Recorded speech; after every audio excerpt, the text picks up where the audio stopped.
Welcome to Beyond Longevity, the podcast that explores not just how we age, but how we can build a longer, healthier future for ourselves.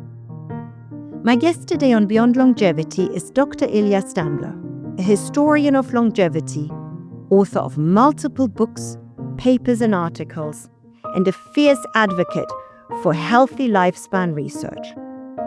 Dr. Ilia has spent decades helping to push longevity from the margins towards becoming a serious policy priority.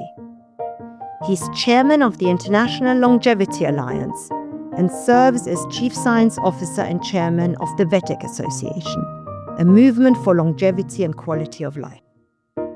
Dr. Ilia is also one of the few people in the space with a deep knowledge of the history of longevity, where humanity's desire for longer life comes from, how those ideas evolved over time, and what they can still teach us today. This is a conversation about how longevity moves theory into action, how governments begin to enact longevity policies, how advocacy can influence funding and priorities, and what it really takes to build momentum behind a field like this.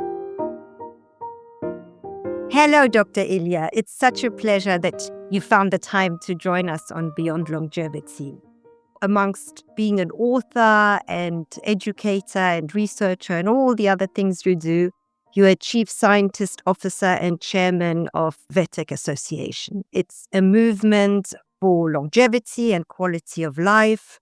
Do tell us a little bit more about yourself and the association. Well, I am into longevity. I've been since I was 6 years old. Do I tell the whole story? Yes, I'm a researcher. I have over 80 academic papers, book chapters, and peer-reviewed articles. 2 books. It's one my opus magnum opus. History of life extensionism in the 20th century. It includes the history of the field in the Western world.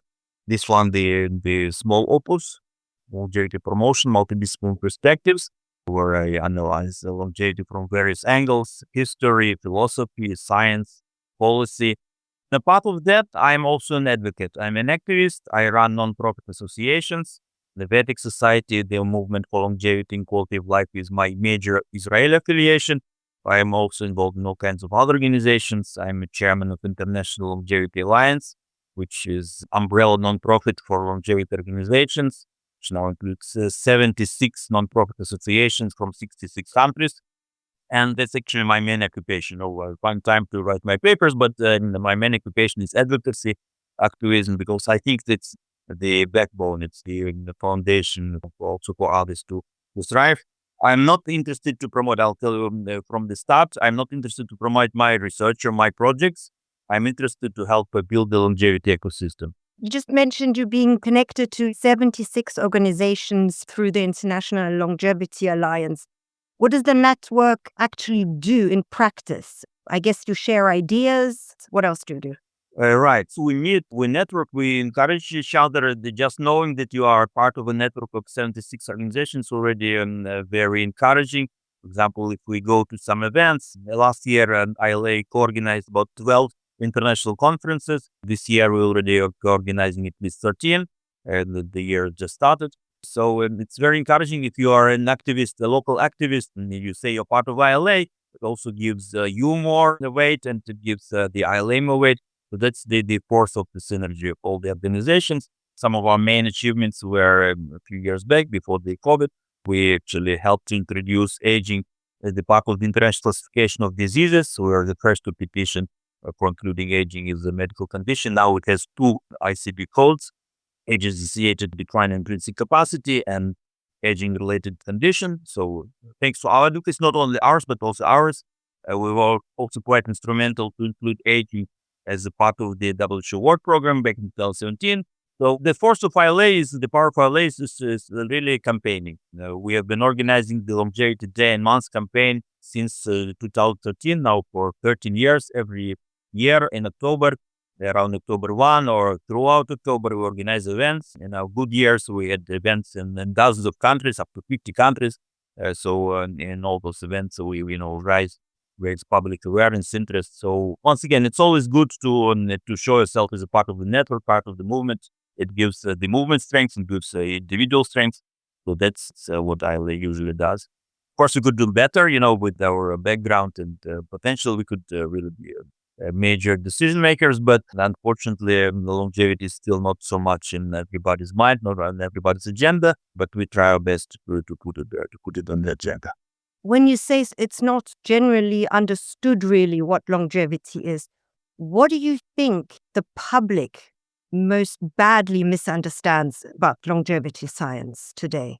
And as a secondary question, what do you think governments don't understand about it?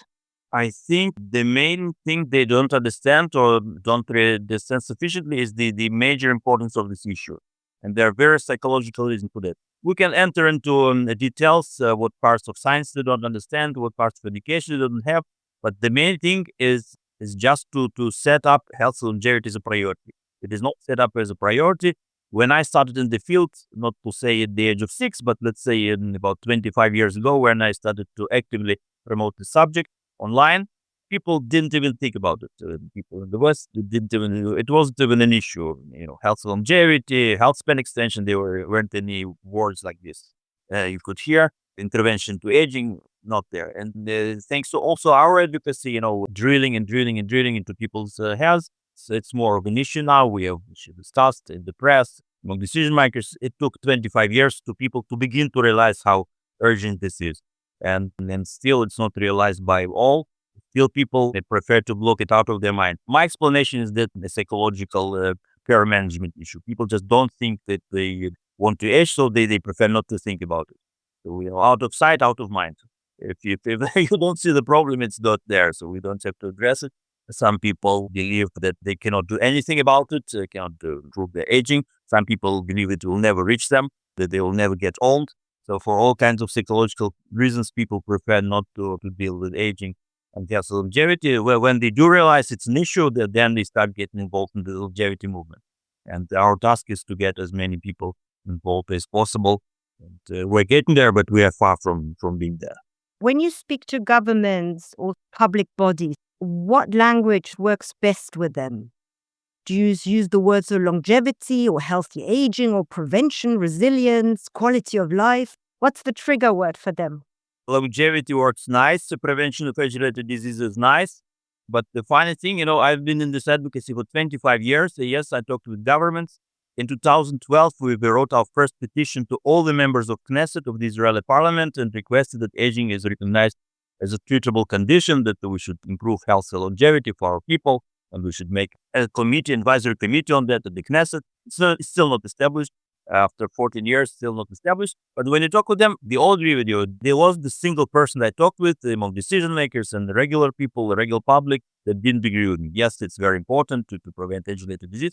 But then you finish the talk and you walk your separate ways, and they return to their agendas, because that's still not urgent for them. They still block it out of their minds. They still have their more urgent agendas, like how they're going to be elected, where they get the next funding. So yes, they agree with me, with us, with the longevity movement. They don't do much about it.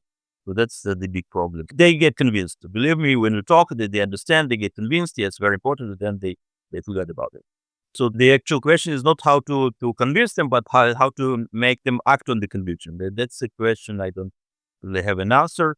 I guess once again, the answer is to have more people involved. When they see that there's really a constituency here, that people really want to see this happen, then they will start to move in the right direction. Otherwise, they go anywhere where they see the constituency, where they see the actual public interest, like that, wars and gas prices and things like that.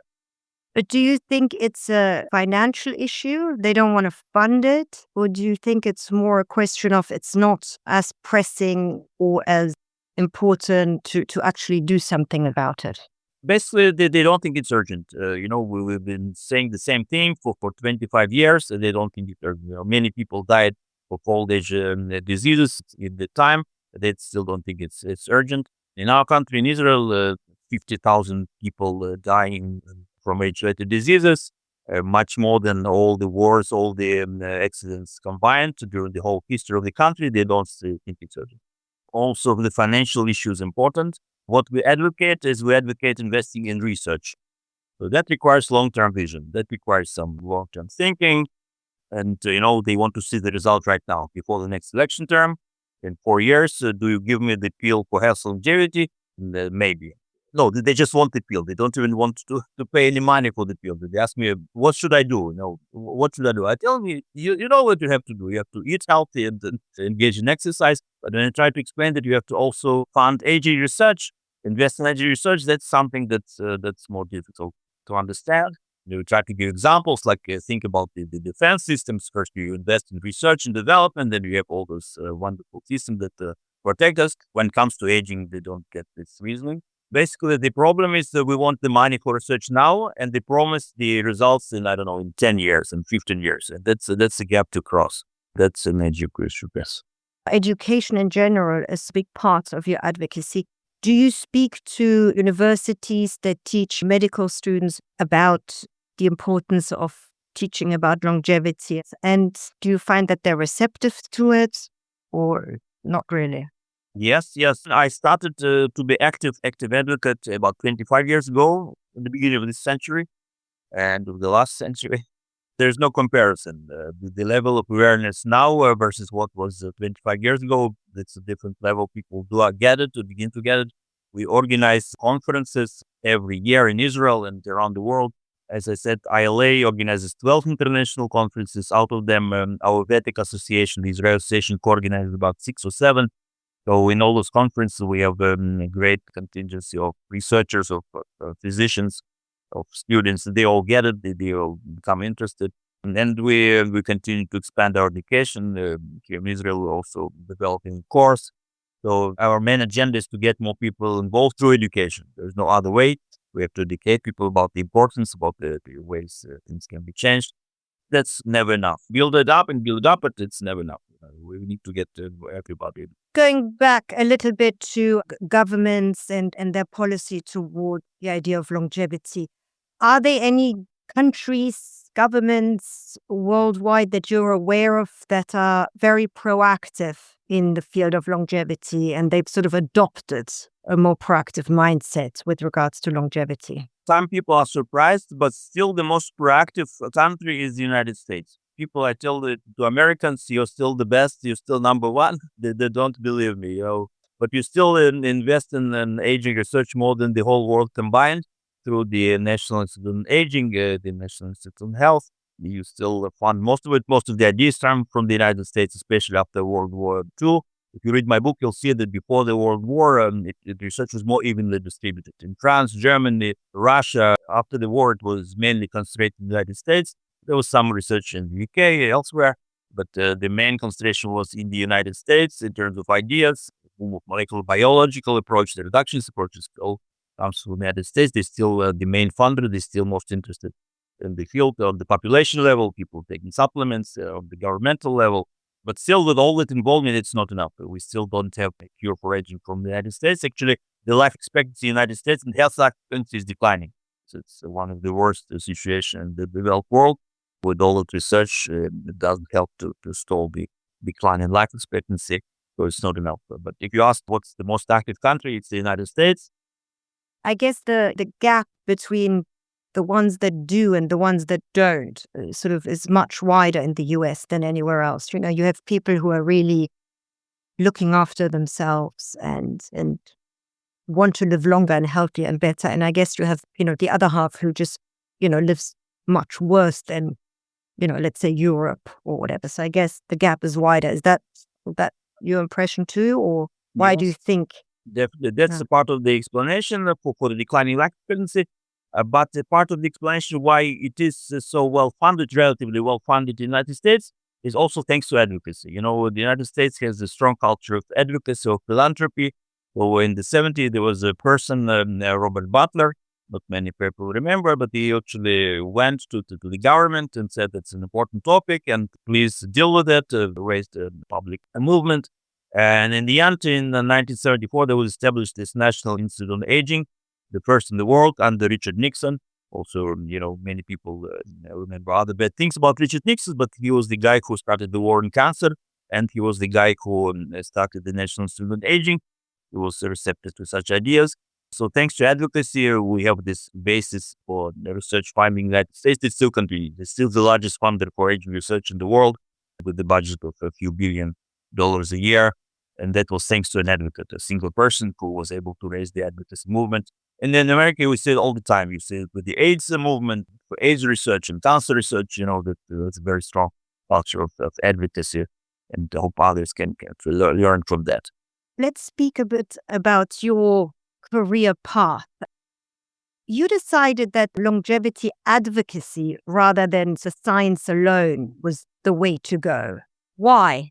Why do you think that would have a bigger impact? Right. So if you calculate the main bang for the buck, that's obviously the way to go. First of all, even my PhD dissertation, I did my PhD on the history of longevity research, and that is the best bang for the buck.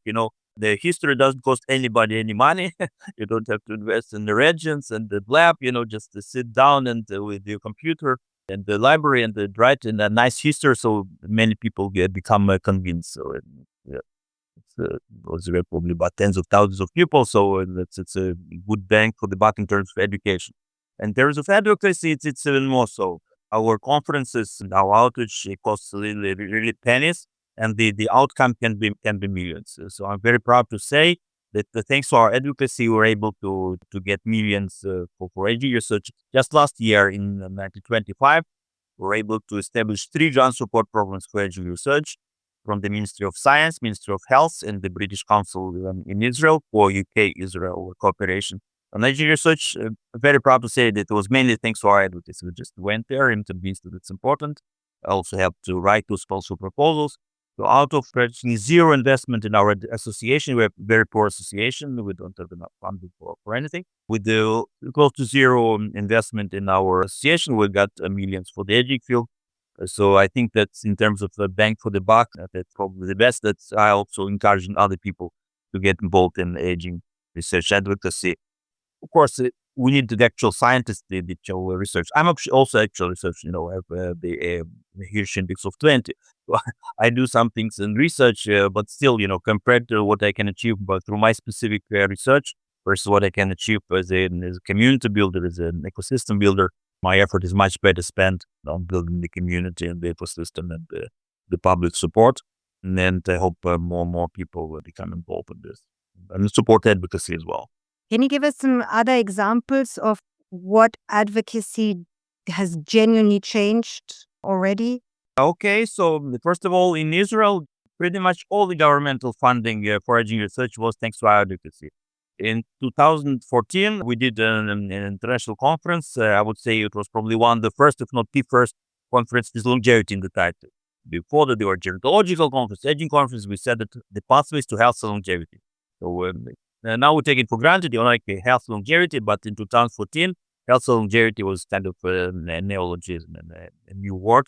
Did the first conference, and then it convinced the government to give the first grant support program for aging research in 2014. That's 12 years ago. And since then, calculated about $20 million more that were achieved for aging research just in Israel. So that's our work, and I'm very proud of it. And many studies were actually started from this funding. That's just our small example of Israel. Of course, in the United States, as I said, Robert Butler is a paramount of advocacy. Thanks to him, we have billions in aging research.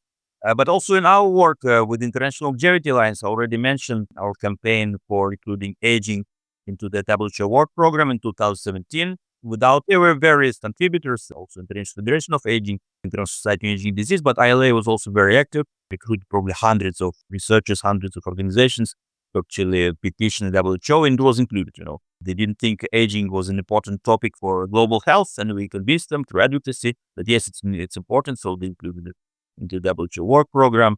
The inclusion of aging is a part of the ICD-11, also thanks to not only us, but also us, In 2012, as I mentioned, I wrote this petition to all the members of Knesset asking to recognize aging as a medical condition. I think it was the first governmental level outreach for this issue. After that, the movement grew and grew and grew. The ILA petitioned the WHO and all the other organizations joined in, and now it's part of the International Classification of Diseases. We still don't use it, but that's a different issue that I'd be happy to discuss why we don't use it. But at least thanks to advocacy, we're able to change public policy at the WHO level twice. with the work program, with the ICD. In Israel, we established a national program for health, longevity, research, development, and education as a part of the Israel National Master Plan on Aging.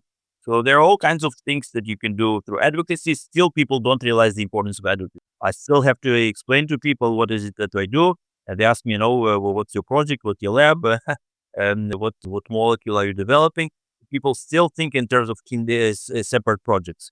And I can understand them. You do your own project, you try to get funding for it, you get research and return investment for it, and try to explain to them that we are trying to work at many such projects will emerge. If we establish a grant support program or regulation or policy, the project like yours will thrive like mushrooms after the rain. But that's an approach that not many people take. We prefer to work in the specific areas.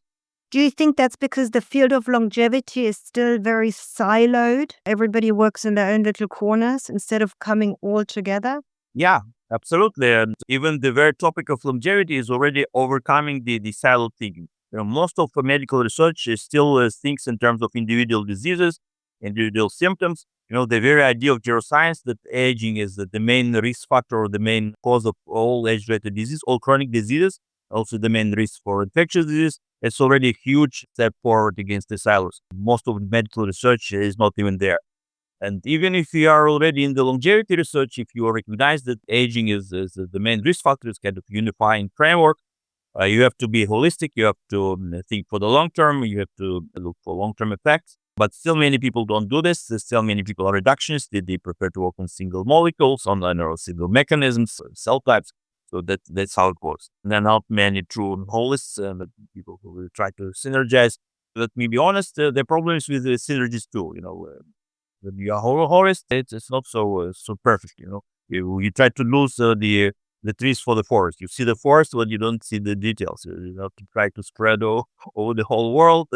Starting with all the government and the universe and the environment and all that. And in the end, you don't get any specific outcome. It's difficult in the other direction. It's unbalanced. But still, the majority of researchers is still reductionists, is still going with their specific projects. And I hope there is more unity, more synergy. Let's go back a little bit. Let's go back quite a bit back. You've written a book about longevity in the 20th century, which is, I'm sure, amazing to most listeners, that in the 20th century, people were thinking about longevity. We all think it's a new buzzword, but your book, A History of Life Extension in the 20th Century, deals with how scientists, thinkers, and activists in the 1900s try to understand aging and I guess also help people to live longer. I guess it's a book about how even then human beings try to beat aging and people believing that it is possible to maybe not stop aging, but slow it down a little bit. Tell us a little bit about that. Yes. So first of all, yes, absolutely. I wrote my book not as any, archival document or of some niche interest. I wrote it specifically to encourage modern research. As they say, history is written by the winners. So if we write a history, we actually raise the generation of winners. We're the winners. We're the people who promote the subject, and we have to see our roots. We have to see where we come from and what our basis is. So I think this book will continue to help also the current generation of researchers, simply to show them the legitimacy of the subject. Yes, as you said, yes, people thought about it. They are not crazy. They didn't fall off the moon. There's a long history. The title of the book is in the 20th century, but it actually traces the history to the Egyptians and Ayurveda. You'll find it all there. In the alchemists, you'll find all this tradition there. But the main idea is really to show that, I guess, important work was done and serious people worked on this, so it will increase the legitimacy.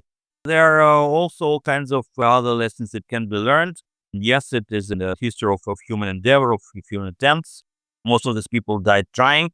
And it is also a history of unfulfilled promises, of broken dreams, of dead ideas. As you know, the term Death Valley.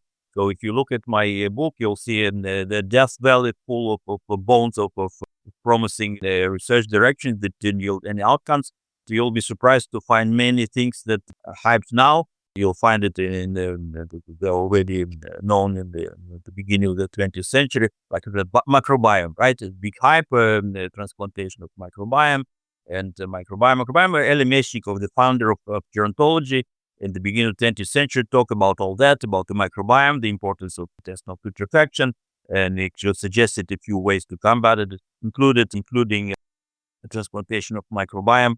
It was all there, still didn't work, and still we're returning to this. So there's a huge death valley, there's a huge gap between ideas and their implementations. The subject is difficult to work through. The subject of aging, it's an immensely complex, difficult subject. Some people try to reduce it to a few pathways, to a few hallmarks. No, it's a very complex subject. It's why most of the things didn't work, but it shows that the people did try and there were great ideas, but it was still upon us to actually bring it to practice to benefit from them. You mentioned the microbiome.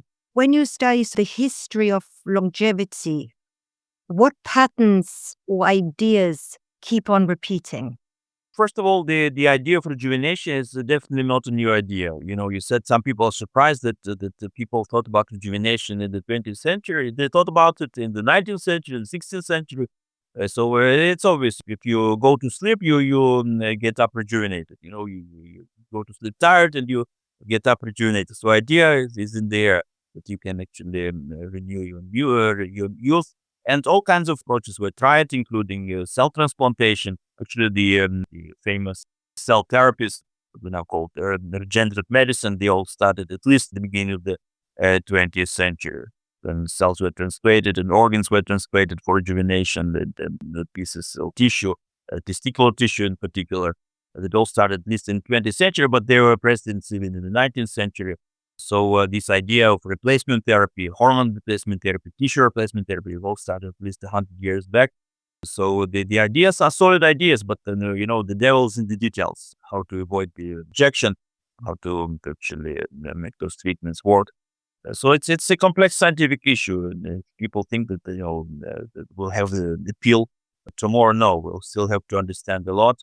So that's basically the pattern, that we have the great scientific ideas with great rationale, like the microbiome, like the replacement therapy, hormone replacement therapy. They all had great rationales, but many of them were shattered by details, by technical difficulties, by human factors. So, once again, we have to learn and we have to understand, yes, the rationale is there, the feasibility is there, but it will be a long way until we actually reach results.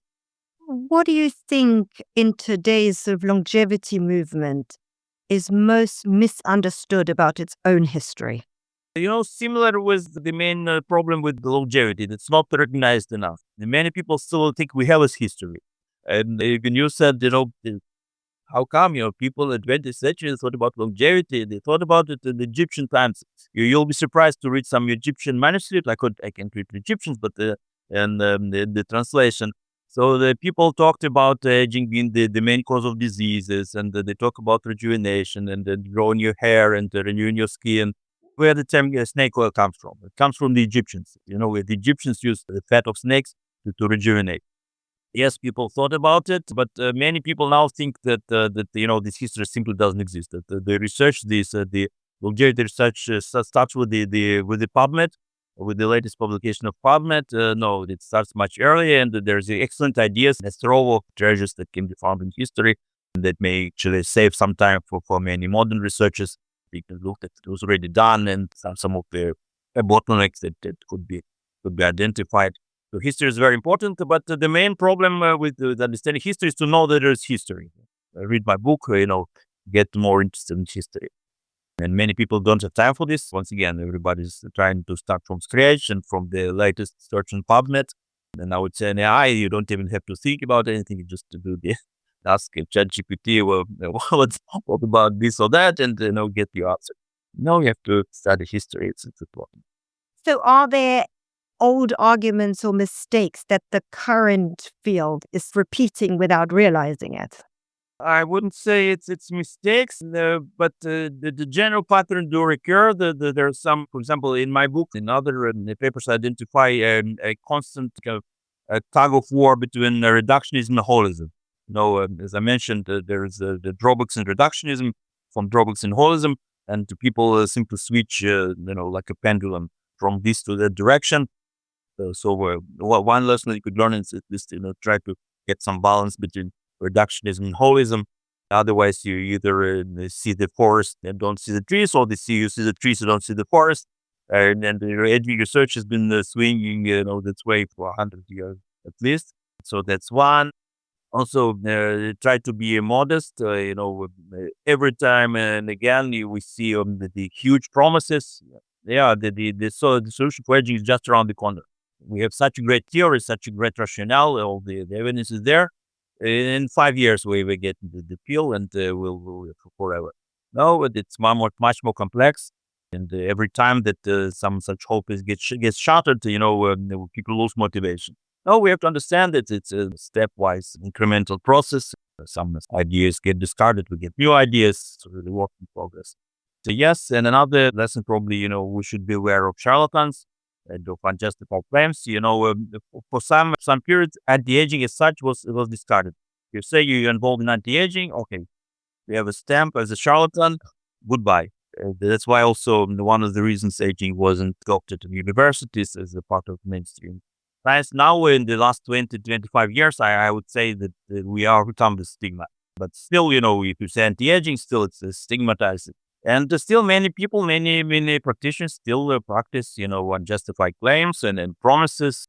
When you look into the future, where do you see the longevity field heading in 5 to 10 years? And what would real success for the longevity advocacy movement look like in, let's say, 2030? Right. So some people believe by 2030 we will achieve immortality. You can read some some authors 2030 immortality, but then you ask them, what does it actually mean? How will you prove in 2030 that you reach immortality? How can you be sure that you or somebody else will live for 100 years? People have to ask those basic questions. What is our evidence when you go to a longevity clinic, for example? What is our evidence that some treatment will extend your life? How can you prove it? You cannot live for 50 years and say, I took the treatment and somebody else in my age group took a placebo. I'm alive, he's dead, good for me. The longevity treatment work. No, we have to develop real scientific criteria for efficacy, real predictive models. All these are very difficult questions. If we begin to start solving them by 2030, I'll be happy. If we really come to some evidence-based criteria for effectiveness of treatment, I've been advocating for this for 10 years. My paper on the methodology of intervention to aging, I said exactly this. We don't know how to evaluate the effectiveness of anti-aging treatment.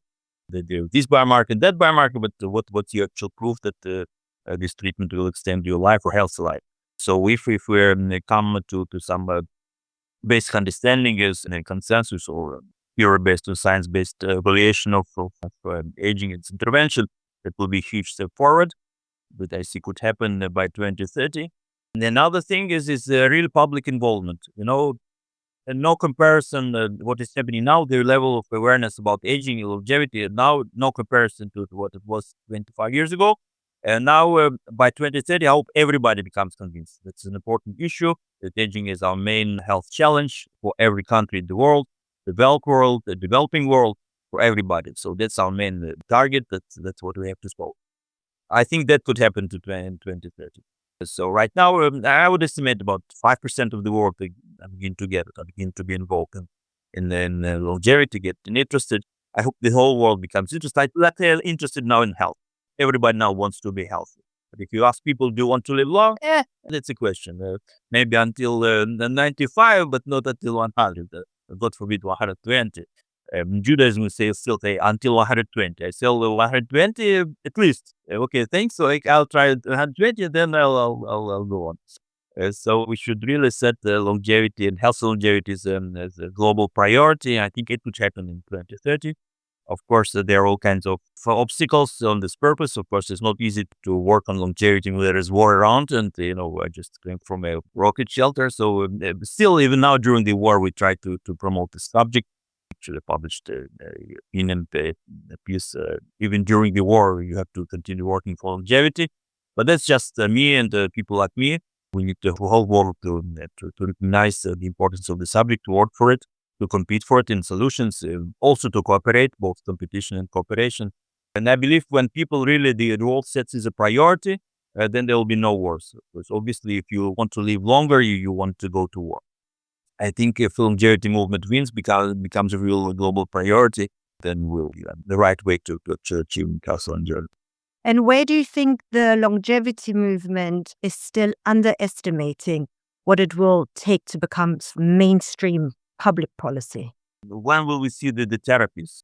First, I'm Jewish, so I answer with a question. First, what does mean therapy? We don't know how to evaluate the effectiveness of the therapy.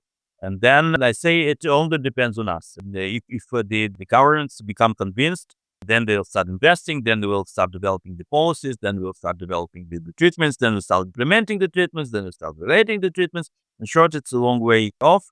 And the sooner we start, the sooner we finish. So it all depends on us. If longevity becomes, health longevity becomes a global priority, we'll get there sooner, maybe in 10, 15, 20 years. If nobody is interested, if people are interested about wars, we won't get there even in 50 years. Very true. Very true. Thank you so much, Dr. Ilia. We could go on for a long time. You're just so insightful. I always finish with asking my guests 5 rapid-fire questions. What's the single best piece of advice you would give your younger self? Wow, that's a tough one. Actually, if I started later, I would tell him to get involved in longevity research and advocacy. But as I was interested since I was 6 years old, I guess nothing to advise. I get my life correctly. You were ahead of the game. Name 1 habit everyone should adopt for a longer, healthier life. 1 habit out of 4. We have just 4 habits that we know and they can actually extend your longevity. That's a good rest and sleep, physical exercise, moderate and balanced nutrition, and motivation. And out of those 4, I would say motivation. If you have motivation, you'll sleep healthily and eat right and exercise. If you don't have motivation, you will have a reason to live, and all the other things will not work. Okay, now this is a tough question for you.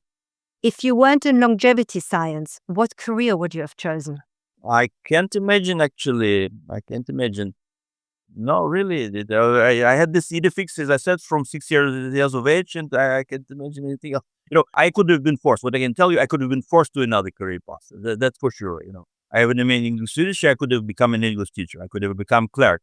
So I could do all kinds of things. But in terms of the vocation or something I want to do, I wouldn't think about anything else. Yeah, I told you that was a tough question for you. What microdose habit, a 5-minute routine, or small daily action yields outsized longevity benefits? Once again, out of the 4 things that we know can help for longevity, I would still think that education is the most important. Get inquired, get motivated, get interested, get others interested. I think 5 minutes to get yourself up to date in the field will help a lot. What's the craziest longevity myth you've encountered, and is there any truth to it? The craziest longevity myth that we're just around the corner toward living forever. Because we've been saying this for the past 3,000 years, and the corner is getting further and further away. So that's that. So you don't think there's any truth to it? Oh, well, that's a myth you just want to believe. That you just want to believe. It's so nice. And I say, okay, you got me. Okay, let's get the public, let's get the advocates with hammers that break this corner, and they get through the corner. So the sooner we break the corner, the sooner we get through it, over it. Okay, well, listen, thank you so much for coming on Beyond Longevity. It was a pleasure talking to you. Such an insightful conversation. Thank you so much for taking the time. Thank you. It's a pleasure. Thank you. That was Dr. Ilia Stambler on the policy and advocacy side of longevity and on the work required to make this field matter beyond its own supporters. If healthier, longer lives are ever to become a real priority, it will not happen through science alone. It will take advocacy, coalition building, public funding, and governments willing to turn longevity from an interesting idea into actual policies. Thank you so much for listening to this episode of Beyond Longevity. If you enjoyed this episode, please do follow, subscribe, and share it with anyone interested in longevity, public policy, and the future of healthier, longer lives.